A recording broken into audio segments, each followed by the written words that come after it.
All right, tournament today is Marcin Tybura, who fights Mick Parkin at UFC London. That fight is this Saturday, March 22nd. So, Marcin, I want to talk to you about the last 12 months you had because this is going to be your fourth fight in the last 12 months.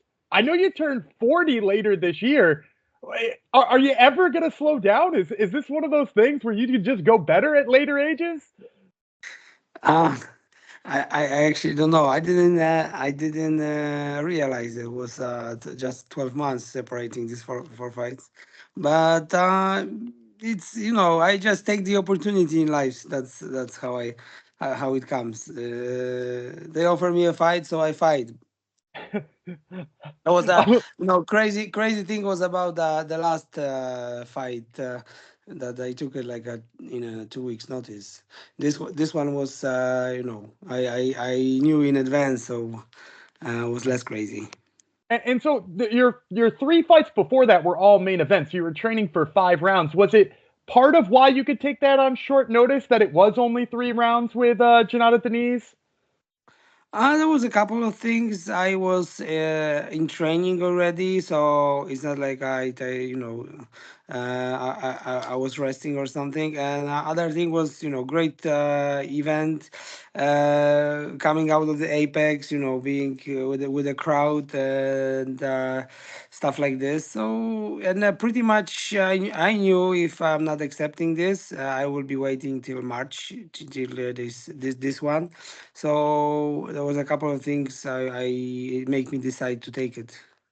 I like it. Now, what you got to give me your secret of what you're being able to do this because there are not a lot of guys at heavyweight. There are not a lot of guys your age. There are not a lot of guys with your amount of fights who are able to take a fight on 2 weeks' notice. So what's sort of your secret to being able to do that and perform as well as you did? It's hard to say. I'm just trying to stay in shape. It's when you do the camps. Sometimes when you do the camps, you can even feel sometimes you can overtrain or make something wrong. It's always you never know what's the best way to to approach the fight. Sometimes you train for a long time and you can feel like I don't know, sick or something. Sometimes it's a 2 weeks notice and you might feel the best shape of your life. So it's I think in this business it's about you're risking all the time. It's I don't think it's when you feel like the risk is worth it, you just have to take it, and that was it.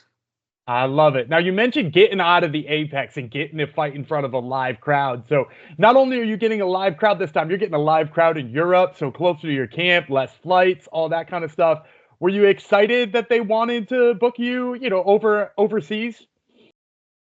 Yeah, absolutely. I just love these. I when COVID starts and there was lots of these no crowds venues. That was something new at first, and I actually see it as a UFC coming with something that we can still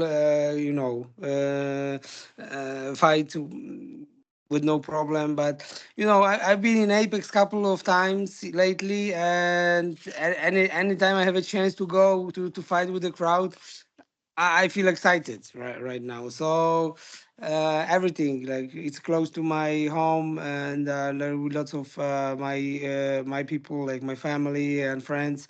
There is a in London. There's a big Polish community also. There is also Jan Blachowicz on this card, so that brings even more Polish fans on the crowd, and it's still big challenge with my opponent, with Mick Parkin. And this is the second time you fought a British guy in London in your like last 4 or 5 fights, right?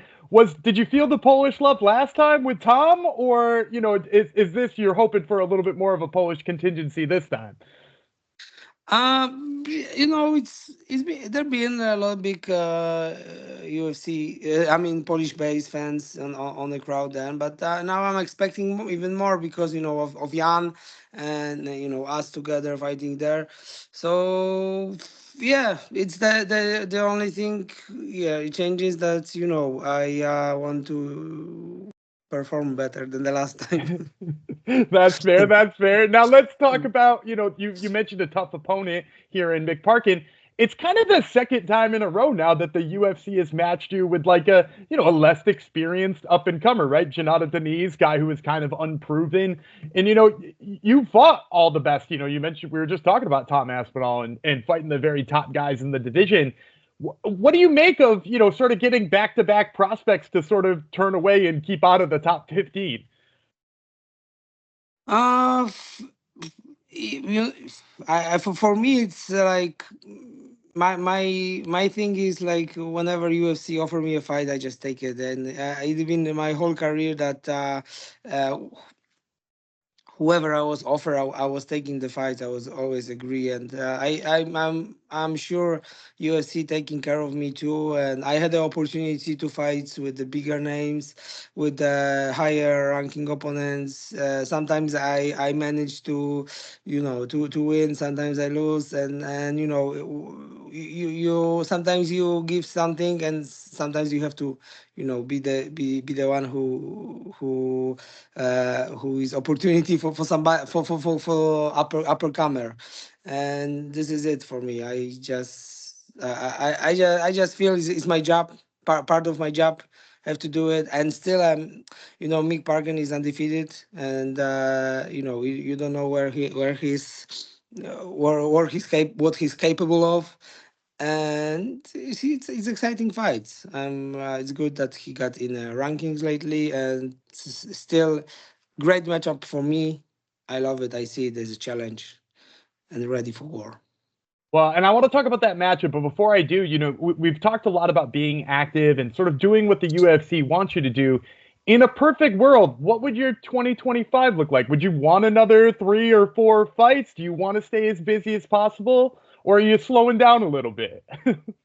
I know the experience that comes with life and with such a long professional career. It's like you cannot plan much in advance.